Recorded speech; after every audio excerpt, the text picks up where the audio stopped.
Mr. Chairman, Mr. Putzel, and gentlemen of the Freundschaft.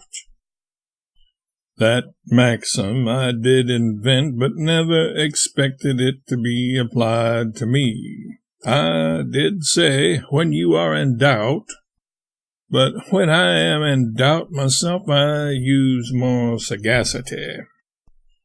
Mr. Grout suggested that if I have anything to say against Mr. Putzel or any criticism of his career or his character, I am the last person to come out on account of that maxim and tell the truth. That is altogether a mistake. I do think that it is right for other people to be virtuous so that they can be happy hereafter. But if I knew every impropriety that even Mr. Putzel has committed in his life, I would not mention one of them. My judgment has been maturing for 70 years, and I have got to the point where I know better than that.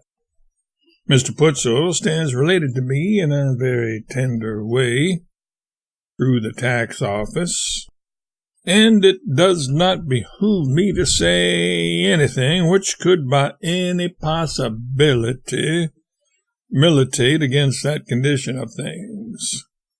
Now that word, taxes.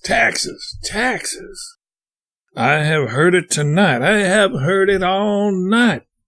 I wish somebody would change that subject. That is a very sore subject to me.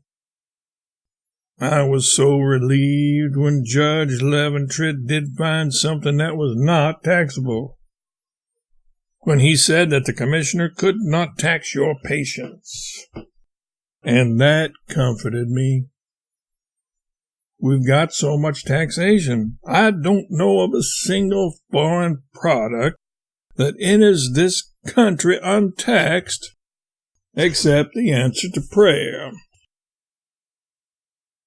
On an occasion like this, the proprieties require that you merely pay compliments to the guest of the occasion, and I am merely here to pay compliments to the guest of the occasion, not to criticize him in any way, and I can say only complimentary things to him.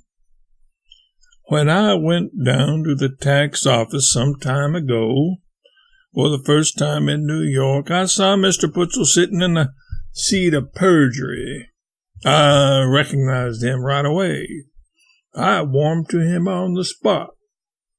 I didn't know that I had ever seen him before, but just as soon as I saw him, I recognized him. I had met him 25 years before, and at that time had achieved a knowledge of his abilities. And something more than that, I thought. Now, this is the same man whom I saw 25 years ago. On that occasion, I not only went free at his hands, but carried off something more than that. I hoped it would happen again. It was 25 years ago when I saw a young clerk in Putnam's bookstore. I went in there and asked for George Haven Putnam and handed him my card, and then the young man said Mr. Putnam was busy and I couldn't see him. Well, I had merely called in a social way, and so it didn't matter. I was going out when I saw a great, big, fat, interesting-looking book lying there, and I took it up. It was an account of the invasion of England in the 14th century by the preaching friar, and it interested me. I asked him the price of it, and he said $4. Well, I said, what discount do you allow to publishers? He said, 40% off. I said, all right, I am a publisher. He put down the figure, 40% off on a card. Then I said, what discount do you allow to authors? And he said, 40% off. Well, I said, set me down as an author. Now, said I, what discount do you allow to the clergy? He said 40% off. Well, I said I was only on my way there kind of studying for the ministry. I asked him, wouldn't he knock off 20% for that. He set down the figure and he never smiled once. I was working off these humorous brilliances on him and getting no return.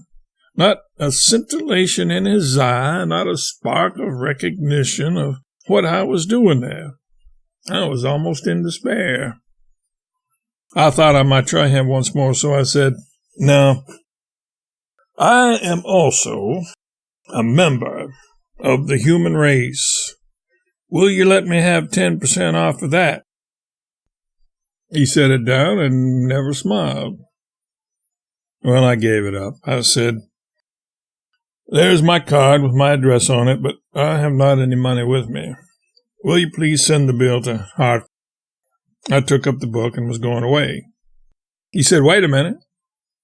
There's 40 cents coming to you." When I met him in the tax office, I thought maybe I could make something again, but I did not.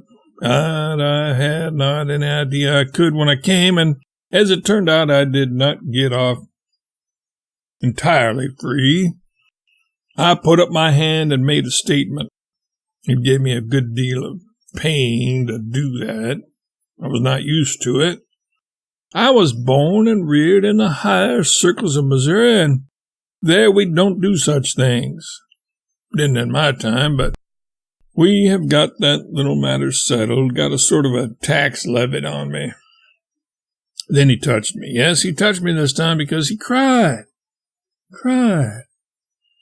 He was moved to tears to see that I, a virtuous person only a year before, after immersion for 1 year, during 1 year in the New York morals, had no more conscience than a millionaire.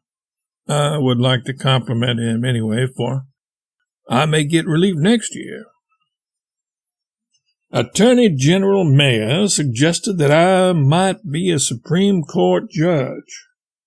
I can't be that, for I know nothing of the administration of justice. But I understand from his speech he is the propagator of crime for the whole state, and as I am reasonably familiar with crime, I might have his job.